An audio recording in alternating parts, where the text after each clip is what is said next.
లాంటి విష జ్వరాలు వారి దృష్టికి పోకుండా ఉండాలని ఖచ్చితంగా అందరూ ఆరోగ్యంగా ఉండాలంటే మన డిఎంఎన్హెచ్ఓ గారి నేతృత్వంలో గౌరవ కలెక్టర్ గారి ఆదేశాల మేరకు ఇక్కడికి రావడం జరిగింది. అందరూ కూడా మేము చెప్పే విషయాలను తగు జాగ్రత్తగా విన్నట్లయితే వాటిని పాటించినట్లయితే ఎవరికి కూడా విష జ్వరాలు సోకేయని ఈ సందర్భంగా తెలియజేసుకుంటూ ముందుగా ఒక పాట విందాం. మిత్రుడు ప్రవీణ్ గలంలో నివాసము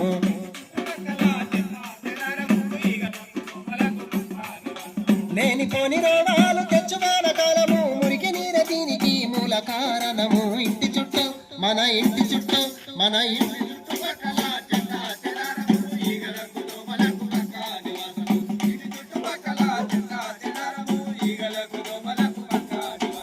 దోమకాటు వల్ల వచ్చు కొత్త కొత్త జబ్బులు దావకానకెళ్ళి ధర వయ్యాలి డబ్బులు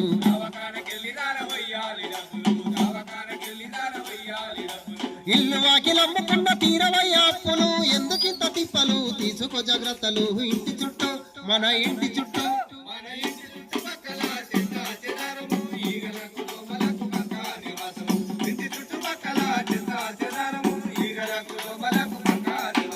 ప్లాస్టిక్ డబ్బాలలో చేస్తాయి జీవనం పాత టైర్లు కొబ్బరి బొండాలే ఆహారం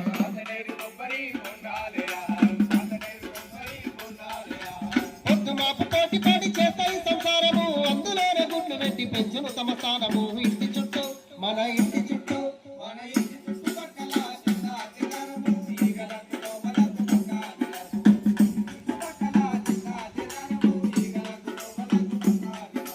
బహిరంగ మలమూత్ర విసర్జన నేరము మరుగుదొడ్డి మానవాళి ఆరోగ్య సూత్రము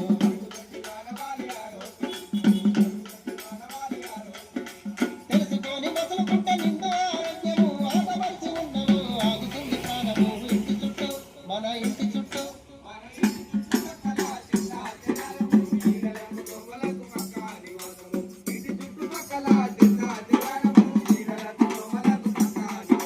తడి చేత్త పడి చేత్త వేరు వేరు చెయ్యాలి పారిశుద్ధ్య బండికి తప్పకుండా ఇవ్వాలి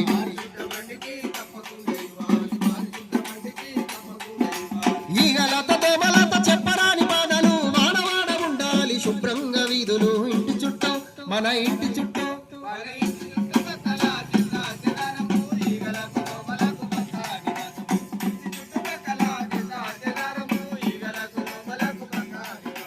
పరిసరాల పరిశుభ్రత నీ యోగక్షేమము పాటించపోతే నీ ఇల్లు ఒళ్ళు నష్టము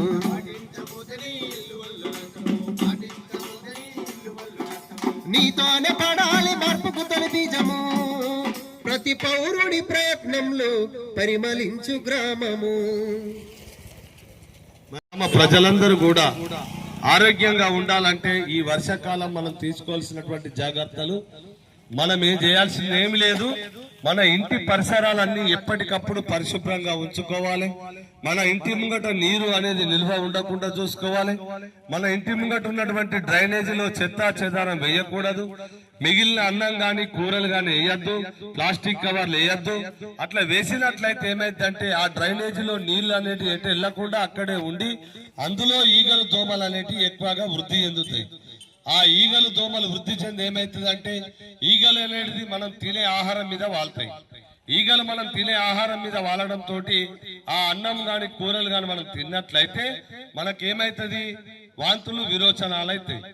అంటే వెనకట తక్కుడు కావాలి అందరూ ఆ పద్ధతిలో అట్లయితుంది. అంతేకాకుండా ఈ దోమలతో ఏమైతుంది, దోమ కుట్టడం వల్ల మనకు డెంగ్యూ మలేరియా టైఫాయిడ్ లాంటి జ్వరాలు వస్తాయి. డెంగ్యూ మలేరియా టైఫాయిడ్ లాంటి జ్వరాలు వస్తే ఏమైతుంది, మనం ఒక ప్రైవేట్ దవాఖానలో పోయి అడ్మిట్ అవుతాం.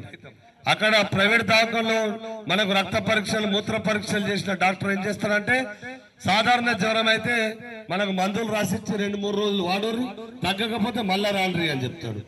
లేదు విష జ్వరం అయినట్లయితే మనకు బ్లడ్ టెస్ట్ యూరిన్ టెస్ట్ అన్ని చేసి కూడా ఏం చేస్తాడు, ఈమెకు డెంగ్యూ వచ్చిందనో మలేరియా వచ్చిందనో టైఫాయిడ్ వచ్చిందనో 3 రోజులు లేదంటే 5-6 రోజులు అడ్మిట్ చేసుకుంటాడు. మరి దీనివల్ల ఏమైతుంది, మనకు ఆర్థికంగా నష్టపోతాం, ఆరోగ్యంగా నష్టపోతాం.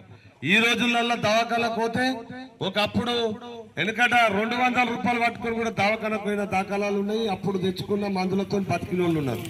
ఇప్పుడు దవాఖానకు పోతే 3,000 4,000 5,000 ఈ పెద్ద వయసు పొట్ల సంచులు 5,000 పెట్టుకొని పోవాలి, చూయించుకోవాలి. మనకు ఉన్నది ఒక వ్యాధి అయితే మోకాళ్ళు నొత్తున్నాయి అంటారు, నడుము నొత్తుంది అంటే కాలు చేతులు గుంజుతున్నాయి అంటారు, కళ్ళు గుంజుతున్నాయి అంటారు. రకరకాల వ్యాధులు ఉన్నట్టు మనం చెప్తాం. అప్పుడు అక్కడ డాక్టర్లు మనకు మందులు ఇస్తారు. అట్లా కాకుండా మనం ఆరోగ్యంగా ఉండాలంటే ఎప్పటికప్పుడు మనం శుభ్రంగా ఉంచుకుంటే ఏ జ్వరాలు రావు. అల్లా డెంగ్యూ జ్వరం వస్తే 5-6 రోజులు ఉంటే 50,000 60,000 బిల్లులు ఇస్తారు ప్రైవేట్ దవాఖానాలు. ఈ విషయాలు మీకు తెలియజెప్పడం కొరకే కలెక్టర్ గారు మమ్మల్ని పంపించడం జరిగింది. దీని మీద మీరు అప్రమత్తంగా ఉండాలి. మనం తీసుకోవాల్సిన జాగ్రత్త ఏం లేదు. మన ఇల్లును ఒక డెటాల్ వాటర్ తెచ్చుకోవాలి, డెటాల్ బాటిల్ తెచ్చుకొని బకెట్ నీళ్ళల్లో మనము టానిక్ తాగుతాంగా, మూతేడు టానిక్, అట్లాగే ఒక మూతేడు అలా కలిపి మనం చల్లుకున్నట్లయితే లేకపోతే ఇల్లు తుడుచుకున్నట్లయితే ఈగలు దోమలు అనేటివి రావు. అంతేకాకుండా బ్లీచింగ్ పౌడర్ కూడా 10 రూపాయలు 20 రూపాయలు దొరుకుతుంది. దాన్ని కూడా బకెట్ నీళ్ళల్లో కలుపుకొని మళ్ళీ ఇల్లును తుడుచుకొని చల్లుకున్నట్లయితే ఇక్కడ ఈగలు దోమలు అనేటివి రావు. మరి ఈ వర్షాకాలం ఈ జాగ్రత్తలు తీసుకుంటే ఈ డెంగ్యూ, మలేరియా, టైఫాయిడ్ లాంటి వ్యాధులు రావు. ఈ వాంతులు విరోచనాలు కూడా కావని ఈ సందర్భంగా మీకు తెలియజేస్తున్నాం. దీని పట్ల గ్రామ ప్రజలందరూ అప్రమత్తంగా ఉండాలి. ఆరోగ్యంగా ఉండాలంటే మీరు ఇవన్నీ తప్పక ఈ జాగ్రత్తలు పాటించాలి. అట్లాగే మీరు చెత్తను రోడ్లపై వేయకూడదు, మోర్లో వేయకూడదు. తడి చెత్త పొడి చెత్త వేరు చేసి మీ గ్రామ పంచాయతీకి వచ్చేటువంటి బండి ఏదైతే ఉంటుందో అదే బండికి ఇవ్వాలి.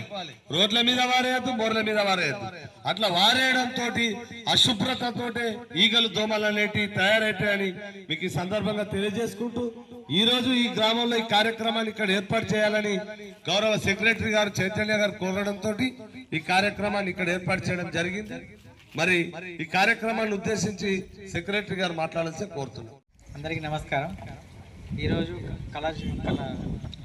కళా బృందం వారిచే మన గొల్లపల్లి గ్రామంలో పరిసరాల పరిశుభ్రత మరియు సీజనల్ వ్యాధులపై ప్రజలందరికీ అవగాహన కల్పించడానికి వారు ఇక్కడికి వచ్చేశారు. వారికి మా స్వాగతం. వారు చెప్పిన సూచనలన్నిటిని కూడా ప్రజలు పాటిస్తారని ఆశిస్తున్నాను. ధన్యవాదాలు. అందరూ కూడా దయచేసి మీ గొల్లపల్లె వాసులందరూ నిండు నూరేళ్లు ఆరోగ్యంగా ఉండాలని మేము కోరుకుంటున్నాం. మరి ఆరోగ్య తెలంగాణ లక్ష్యంగా కూడా ముఖ్యమంత్రి రేవంత్ రెడ్డి గారు ఎప్పటికప్పుడు వైద్య ఆరోగ్య శాఖతోటి సమీక్షలు నిర్వహిస్తున్నారు. దీని పట్ల ప్రజలందరూ అప్రమత్తంగా ఉండాలి. దయచేసి అందరూ